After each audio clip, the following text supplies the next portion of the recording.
The Galactic Academy's forest survival examination had been conducted for 3 centuries without incident. It was designed to test the resilience, adaptability, and problem-solving abilities of the galaxy's brightest students across 47 different species. The rules were simple. Survive 72 hours in the wilderness of Viridian 7 using only basic tools and natural resources. Professor Zalthor, a distinguished Kryn with silver-scaled skin and 4 compound eyes, stood before the assembled students in the deployment zone. His mandibles clicked with satisfaction as he surveyed the diverse group before him. Remember, his translator device hummed, "This is not a competition. Your survival and resourcefulness will be graded individually. Work alone or in groups as you see fit. The forest is dense, the nights are cold, and predators are minimal but present. Good luck." Among the students were 3 humans from Earth, a planet recently admitted to the galactic community. Marcus, Sophia, and Jin stood together, their backpacks laden with the standard issue supplies. A small axe, rope, a water purification tablet, and a basic first aid kit. The other students eyed them curiously. Humans were still a novelty, a species that had clawed its way from a death world, survived countless self-inflicted near extinctions, and somehow developed faster than light travel through sheer stubbornness. As the deployment shuttle lifted off, leaving the students scattered across the forest, the real test began. Zixara, a Velthian with translucent skin and bioluminescent organs, huddled beneath a rocky outcropping as the first night approached. She had managed to start a small fire using the friction method taught in class, but it had taken her nearly 3 hours. Her tentacles ached and hunger gnawed at her core. She knew she could last the 3 days, but comfort seemed like a distant dream. Nearby, a group of kick students, insectoid beings known for their efficiency, had constructed a rudimentary shelter from branches and leaves. It would keep them dry if it rained, but the temperature was dropping rapidly. They huddled together for warmth, their antennae drooping with exhaustion. Then on the second morning, the rumors began. It started with Krell, a massive ergoth with stone-like skin, who had wandered near the human landing zone out of curiosity. He returned to the central watering hole where many students gathered, his 3 eyes wide with disbelief. "You won't believe what the humans did," he rumbled, his voice like grinding boulders. "What, did they die?"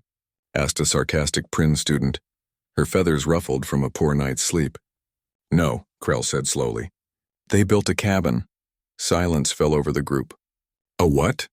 Zixara's translator stuttered, as if the device itself couldn't process the statement. "A cabin. A wooden structure, with a roof, walls, a door, and I think I saw smoke coming from a chimney." The students exchanged glances. That was impossible. They'd been in the forest for barely 30 hours. Building a proper shelter, not just a lean-to or a debris hut, but an actual structure, would require days of work, even for a team. "You're malfunctioning," declared Kix Prime, the leader of the insectoid group. "Humans are primitive. They've barely left their solar system." "There's no way. I saw it with my own eyes," Krell insisted. Unable to contain their curiosity, a small delegation of students decided to investigate. Professor Zalthor, monitoring the situation from the orbital station, noticed the unusual movement patterns on his tracking display. Students were converging on a single point, the human zone. When they arrived, they found something that shattered their understanding of basic survival. The cabin stood in a small clearing, approximately 4 meters by 5 meters. The walls were constructed from carefully notched logs fitted together with precision. A slanted roof made from overlapping bark sheets kept the structure waterproof. A stone chimney, actual stacked stones, rose from one side with steady smoke curling into the sky. Next to the cabin was a neatly organized woodpile, a small garden plot where the humans had transplanted edible forest plants, and a water collection system made from hollowed logs. Marcus emerged from the cabin, wiping his hands on his pants. He froze when he saw the crowd of alien students staring at him.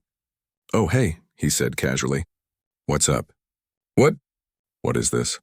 Zixara's voice trembled, her bioluminescence flickering erratically, a sign of extreme stress among her species. Sophia appeared in the doorway holding a steaming cup made from carved wood. "It's our shelter. Pretty nice, right? Jin's inside making stew.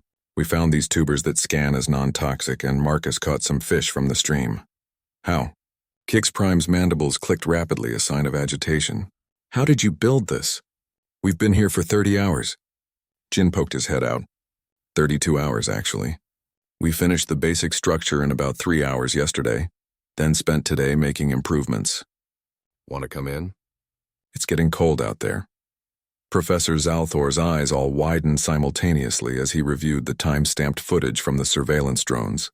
The humans had indeed constructed the entire cabin in just over 3 hours after landing. They'd worked with frightening efficiency, one felling trees with the small axe while the others gathered stones and prepared the foundation. They'd moved with purpose, barely speaking, as if they'd done this 1,000 times before. Because the professor realized with dawning comprehension, they probably had. Humans came from a world where survival wasn't taught in a classroom. It was embedded in their DNA. For millions of years, their ancestors had built shelters, started fires, hunted, gathered, and thrived in environments that would kill most galactic species. They had survived ice ages, droughts, megafauna, and their own internal conflicts. Building a cabin wasn't an extraordinary feat for them, it was Tuesday. Back in the forest, Zixara felt her worldview crumbling. But this is supposed to be hard. This is supposed to test our limits, Marcus shrugged. I mean, it's not exactly comfortable. We don't have our phones or coffee makers. But yeah, basic shelter is pretty fundamental. My dad taught me to build a cabin when I was 12. Sophia's family goes camping every summer. And Jin, he glanced at his friend. Wilderness survival instructor, Jin said with a small smile. Part-time to pay for university. The alien student stood in stunned silence. They had studied survival from textbooks, practiced in controlled simulations, and approached this test with the gravity of a life-or-death situation. The humans had simply done what came naturally. Professor Zalthor made a note in his report. Recommendation: increased difficulty of survival examination. Current parameters insufficient for human students. Consider volcanic planets or Class 9 death worlds for future assessments. As the alien students trudged back to their inadequate shelters, cold and humbled, they could hear laughter and the smell of cooking food drifting from the human cabin. Somewhere in that warm, solid structure, 3 humans from Earth were probably already planning tomorrow's improvements. Maybe a porch, or a better fishing system, or a smokehouse for preserving meat. The galaxy was learning an important lesson. When you come from a death world, everywhere else is just camping.